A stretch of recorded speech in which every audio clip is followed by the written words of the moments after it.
Hello everyone, I hope you are well and preparing well for your examination. तो आज की video में हम बात करने वाले हैं कि जेईई मेन 2022 के फॉर्म कैसे भरते हैं। तो स्टार्ट करने से पहले मैं आपको बता देता हूँ कि हमें सबसे पहले जेईई मेन की ऑफिशियल वेबसाइट पे जाना है। ऑफिशियल वेबसाइट आप यहाँ पे देख सकते हैं, ये ऑफिशियल वेबसाइट है। पिछले साल भी कुछ फेक वेबसाइट के ज़रिए लोगों ने फॉर्म को फिल कर दिया था, जो इससे कि बाद में उन्हें प्रॉब्लम हुई थी। सो बी अवेयर, इसी वेबसाइट पे आपको जाना है और फॉर्म फिलिंग स्टार्ट करनी है। करने से पहले वीडियो को लाइक एंड शेयर और चैनल को सब्सक्राइब ज़रूर कीजिएगा, ताकि आप ऐसी और वीडियोस आगे पा सकें। फॉर्म फिल करने से पहले मैं आपको बता देता हूँ कि आपको सबसे पहले यहाँ पे जाके डेस्कटॉप साइट को ऑन करना है, क्योंकि वरना बाद में आपको एक चेकबॉक्स क्लिक करने के लिए थोड़ी सी प्रॉब्लम हो जाएगी और आपको सारा फॉर्म दोबारा से फिल करना पड़ेगा। रजिस्टर फॉर जेईई मेन 2022 पे क्लिक करना है और ओके। यहाँ पे जैसे आप न्यू रजिस्ट्रेशन के लिए करेंगे तो ये पहला इंटरफेस आपको दिखाई देगा। इसमें आप चाहें तो बुलेटिन को डाउनलोड कर सकते हैं और एग्ज़ाम सीटी भी पहले से ही देख सकते हैं। और सबसे फर्स्ट यहाँ पे फीस बताई गई है कि आप किस कैटेगरी से हैं, तो आपको कितनी फ़ीस पे करनी पड़ेगी। और ये कुछ रूल्स हैं, इनमें सबसे इम्पोर्टेंट है ये कि आपको फाइल्स के साइज़ क्या लेने हैं और क्या नहीं लेनी है। आप इनको देख सकते हैं। पर्सनली मैं आपको इमेज साइज़ नाम का एक ऐप रेकमेंड करता हूँ, क्योंकि बाकियों से थोड़ा ज़्यादा एक्सेसिबल है और इजी पड़ता है इससे आपको फाइल का साइज़ बना। इसके बाद आप जैसे ही देखें आपको पासवर्ड के ये रूल्स दिए गए, लेकिन सिंपल है। इसमें आपको upper case, lower case, numerical value, special character ही वो लेना है। इसके बाद आपको यहाँ पे चेक बॉक्स पे क्लिक टू प्रोसीड करते हैं। ये करने के बाद आपको सिंपली जानकारी पूछी गई है जो लगभग हर इंसान को अपने बारे में पता होती है, लेकिन आपको ध्यान इस बात का देना है कि आपको सारी डिटेल्स अपनी 10th की मार्कशीट के हिसाब से फिल करनी है। मीन्स आपका चाहे कोई भी नेम हो, आगे A, B स्पेलिंग तक भी आपको आपकी 10th की मार्कशीट के हिसाब से डालनी है। और अगर आपके डॉक्यूमेंट्स में एरर हैं तो उन्हें जल्दी से जल्दी ठीक करवा लीजिए 10th की उसके हिसाब से, मार्कशीट के हिसाब से। इम्पोर्टेंट चीज़ें इसमें आइडेंटिटी टाइप, इसमें आपको ऑप्शंस मिलते हैं, लेकिन इतने ऑप्शंस मिलते हैं। आधार कार्ड का ऑप्शन इसमें नहीं है, लेकिन आपको अगर आधार कार्ड फिल करना है तो आप ये अदर वैलिड वाले पे क्लिक करके इसके अंदर अपना आधार कार्ड का नंबर डाल सकते हैं। उसके बाद एड्रेस पूछा गया है और दोबारा से परमानेंट एड्रेस, इसके लिए आपको बस ये same as per present address वाले पे क्लिक करना है और फिर बनाना आपको पासवर्ड। ध्यान रखिए पासवर्ड पीछे दी गई कंडीशंस के अनुसार बनाना है। एक अपर केस यानी कि एक कैपिटल लेटर में होना चाहिए, एक लोअर लेटर में होना चाहिए, एक इनके अंदर नंबर इंक्लूड होना चाहिए और एक स्पेशल कैरेक्टर जो दिए गए थे, लाइक @ हैशटैग एटसेट्रा। उसके बाद आपको सिक्योरिटी फिल करने के बाद सबमिट करिए। अगर कोई नोटिस आता है तो आप देखिए कि शायद आपका कोई कॉलम फिल है या उसमें कोई गलत अल्फ़ाबेट वगैरह डाला हुआ है, उसको करेक्ट कीजिए और फिर से सबमिट कीजिए नया सिक्योरिटी पिन डालने के बाद। और उसके बाद आपको मैसेज आएगा। सबमिट करने के बाद कुछ ऐसा रिव्यू पेज के लिए आपके कंफर्मेशन मांगेगा। आपको सिंपली क्या करना है, यहाँ पे क्लोज कर देना है। जैसे ही क्लोज करेंगे ये रिव्यू पेज आपको मिल गया। एक बार फिर से चेक कर लीजिएगा सारी डिटेल्स, क्योंकि दोबारा चेंज करने का मौका आपको नहीं मिलेगा। चेक करने के बाद आपको सिंपली इन सारे चेक बॉक्स पे क्लिक कर देना है कि मैंने ये सारी चीज़ें चेक कर ली हैं। और उसके बाद ये नीचे वाले आई एग्री पर। अगर अब भी कोई प्रॉब्लम है तो एडिट रजिस्ट्रेशन फॉर्म वाले पे क्लिक करना, और अगर नहीं तो सिंपली आपको यहाँ पे जाना है, सबमिट एंड सेंड OTP वाले पे क्लिक करना है। अब जो OTP आया है ये डालना है, देन सबमिट। अब आपको आपका एप्लीकेशन नंबर मिल चुका है। ये आपका एप्लीकेशन नंबर है जो यहाँ पे लिखा हुआ है। ईमेल आईडी को वेरीफाई करने के लिए को सिंपली यहाँ पे जो वेरीफाई ईमेल आईडी दिया गया है इस पर क्लिक करना है। जैसे ये टैब ओपन होता है आपको सिंपली सिक्योरिटी पिन यही है जो नीचे दिया गया, इसे डालेंगे और सबमिट करेंगे। सबमिट करते ही आपकी ईमेल पे अब की बार एक OTP आएगा, उस OTP आपको फिल करना है। सकते हैं आपकी ईमेल भी वेरीफाई हो चुकी है। अब आपको सिंपली एप्लीकेशन फॉर्म को कंप्लीट करना है। उसके लिए कंप्लीट एप्लीकेशन फॉर्म पे जाइए। ये सबसे पहला ऑप्शन है कॉन्टैक्ट डिटेल्स का। इसमें हमें अपना प्रेजेंट एड्रेस, परमानेंट एड्रेस को डालना है, साथ ही हमें अपना ईमेल और मोबाइल नंबर को भी इसमें फिल करना है। वैसे ये पहले से ही फिल हैं क्योंकि हमने रजिस्ट्रेशन में इन दोनों डिटेल्स को फिल कर दिया था। कुछ बच्चों को सिर्फ पिन कोड में दिक्कत हो सकती है। पिन कोड आप सिंपली ब्राउज़र पे सर्च करके अपने एरिया का देख सकते हैं, या आपके घर में कोई भी पोस्ट आई हो तो उसके पीछे आपको मिल जाएगा। नहीं तो किसी भी डॉक्यूमेंट के लास्ट में जहाँ पे एड्रेस लिखा हो आपको उसमें भी पिन कोड का ऑप्शन मिल जाएगा। जैसे आधार कार्ड के बैक साइड पे आपको फिर ईमेल आईडी पहले से फिल होती है, mobile number, alternate contact number ये ऑप्शनल है, लेकिन आप डालना चाहे तो डाल सकते हैं। Next present address. ज़्यादातर बच्चों के प्रेजेंट और परमानेंट एड्रेस सेम होते हैं, तो आपको सिंपली इस चेक बॉक्स पे क्लिक करना है। अदरवाइज़ कोई बच्चा अगर बाहर पढ़ता है तो वो इस ऑप्शन में उस एड्रेस को डाल के भी आगे प्रोसीड कर सकता है। आप सिक्योरिटी पिन डाल के और सेव एंड नेक्स्ट पे क्लिक करना है।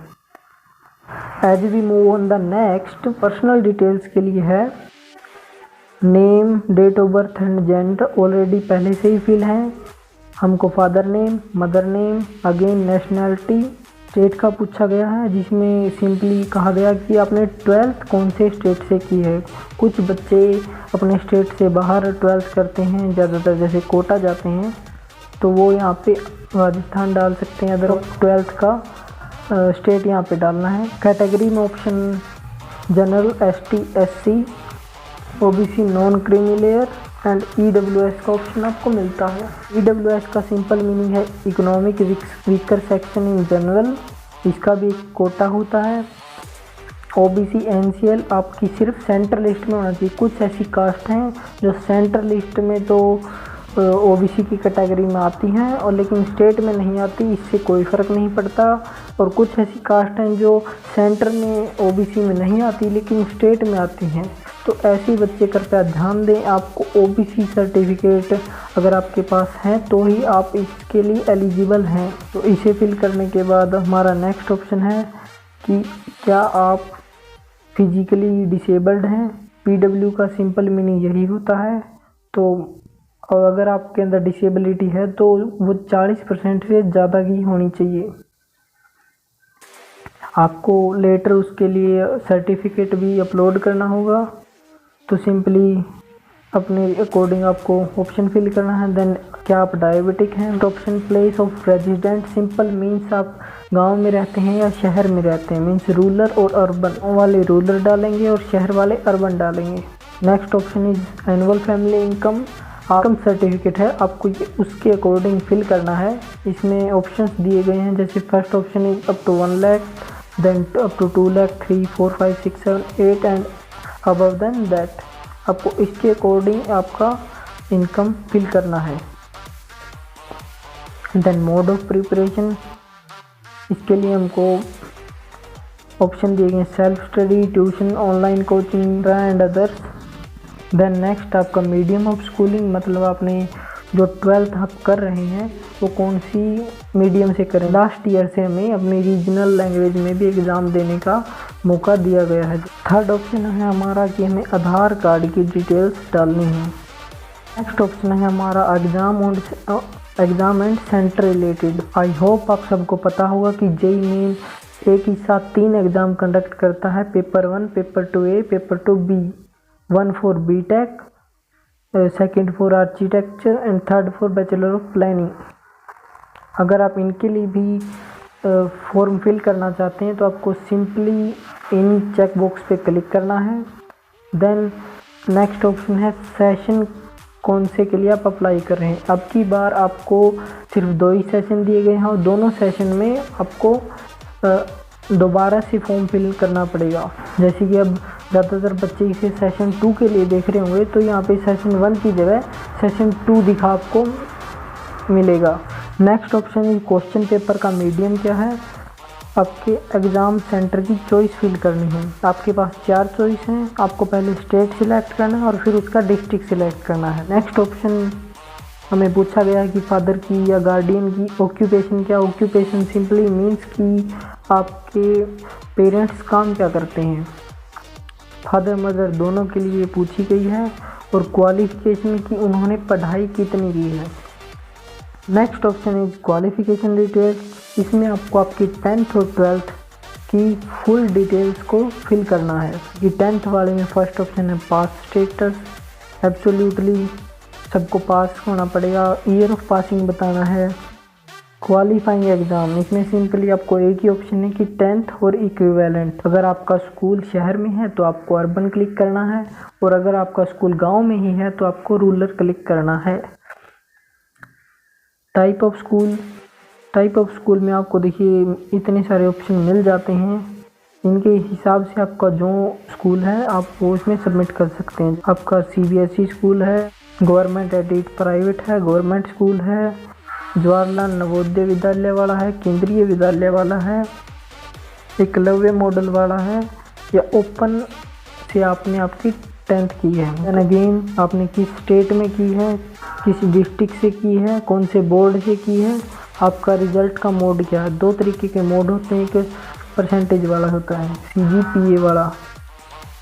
टोटल मार्क्स और 10 मार्क्स डाल के आपके परसेंटेज ऑटोमेटिकली कैलकुलेट हो जाएंगे। आपको रोल नंबर डालना है, फिर स्कूल का नाम और एड्रेस और स्कूल का पिन कोड। देखिए स्कूल का पिन कोड कुछ नहीं होता, आपको यहाँ पे सिंपली आपके स्कूल का जो एरिया है उसका पिन कोड डालना है। और 12th की डिटेल्स, उसकी पासिंग ईयर, क्वालिफाइंग एग्ज़ाम, इसमें आपको बहुत सारे ऑप्शन मिलेंगे। Next option is additional question. Here is only one thing mention that are you are 10, क्या आप जुड़वा बच्चों में से हैं। Next option is document upload. यहाँ पे आपको अपने प्रेफर्ड साइज और फॉर्मेट के हिसाब से ही डॉक्यूमेंट को अपलोड करना है। As you able to see here sizes for the different categories mentioned that in a JPG minimum 10 size, maximum 200 for photo, for signature 4 KB to 30 KB and for category certificate PDF format में आपको 50 से 300 KB के अंदर होना चाहिए। इसके लिए मैंने आपको एक ऐप भी रेकमेंड किया था। ये दोनों वो ऐप हैं जो आपको friend here is the app which I recommend you. The size of the photo adjustable. Every form filling process must needed process is to upload your documents in a certain size और certain type format. So this app is very best handable for the size of photo and their pixels. So here you can easily show it. The app name is image size. That here is an example of a photo whose size is 2 MB pixels. You have to adjust their height and width. Like in this perspective their size is 52 KB. So here you easily able to see the gap. Final option है कि आपको final submit करना है, ऐसा notification मिलेगा, इसे simply cross कर देना और आपको सारी चीज़ें फिर से एक बार चेक करनी है। चेक करने के बाद आपको नीचे चेक बॉक्स मिलेंगे, उन सभी चेक बॉक्स को टिक कर देना है कि आपने ये सारी चीज़ वेरीफाई कर ली हैं। इसके बाद आपको कोई दूसरा चांस नहीं मिलेगा पेमेंट करने के बाद कि आप इन चीज़ों को करेक्ट कर पाएँ।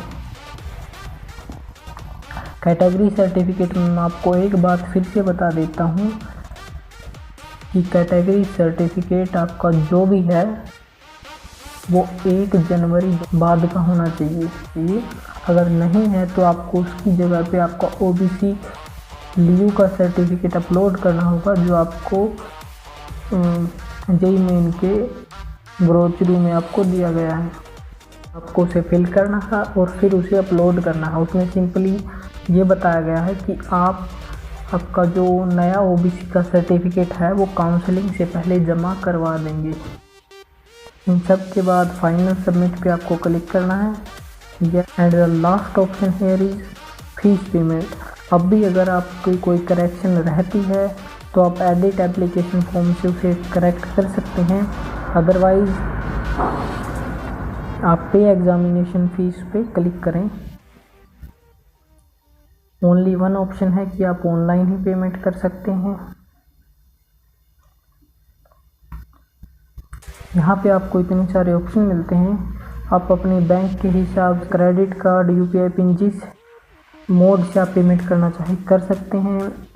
एक और चीज़ मैं आपको बता देता हूँ कि अब के बाद जितने भी पेजेस आपके सामने आएंगे आपको उन सब के स्क्रीनशॉट लेने हैं, ताकि अगर फर्दर कोई पेमेंट में मिसकंसेप्शन होती है जो बहुत ही रेयर है तो वो उसे ठीक किया जा सके। तो यहाँ पे आपको मिलते हैं SBI का, कानरा बैंक का, ICICI बैंक का, HDFC बैंक का और पेटीएम बैंक का गेटवे में आपको मिलता है। अगर आपके पास इनके डेबिट कार्ड, क्रेडिट कार्ड या इनकी नेट बैंकिंग है तो आप सिंपली उसी बैंक के गेटवे से प्रोसीड कर सकते हैं, और अगर आपका बैंक अकाउंट इसमें नहीं है तो भी आप इनके पेटीएम गेटवे से प्रोसीड कर सकते हैं, और अगर इनका है भी तो भी आप दूसरे से पेमेंट कर सकते हैं। लेकिन मैं आपको रेकमेंड करूँगा कि आप उसी से अपने बैंक के सेम पेटीएम गेटवे से प्रोसीड करें, क्योंकि उससे थोड़े से चार्जेस कम लगते हैं। मैं SBI के पेटीएम गेटवे से प्रोसीड करने वाला हूँ। ज़्यादातर बच्चे पेटीएम के प्रोसेस में थोड़ा सा फियर महसूस करते हैं, लेकिन मैं आपको यकीन दिलाता हूँ कि डरने की कोई ज़रूरत नहीं होती। या तो पेमेंट होगी ही नहीं, या होगी तो सीधे करेक्ट बैंक अकाउंट में जाएगी, और अगर फिर भी अगर कोई बीच में ग्लिच आ जाता है किसी भी कंडीशन से तो 2 से 3 दिन के अंदर आपके पैसे ऑटोमेटिक वापस आ जाएंगे। और अगर तब भी आपकी फ़ोन की पेमेंट डबल हो जाती है तो आप सिंपली हेल्पलाइन नंबर पे कॉल करके अपनी पेमेंट को वापस रिफ़ंड करवा सकते हैं, लेकिन वहाँ पे आपको इन स्क्रीनशॉट की ज़रूरत पड़ सकती है। तो मैं आपको रेकमेंड करूँगा कि हर पेज के स्क्रीनशॉट ज़रूर लेते रहें। उसके बाद आपको ऑप्शन मिलता है कि आपको VPA करना है, QR VPA जस्ट कि आप आपकी UPI एंटर करेंगे और फिर प्रोसीड करेंगे, और QR कोड की आप कोड डालेंगे और उसे स्कैन करेंगे। तो आपकी चॉइस है, आप कुछ करें। पेमेंट सक्सेसफुल होते ही आपका फॉर्म फुली सबमिट हो जाएगा। अब आपको अपना कंफर्मेशन पेज डाउनलोड करना है। At the last, thank you for watching. God bless you all.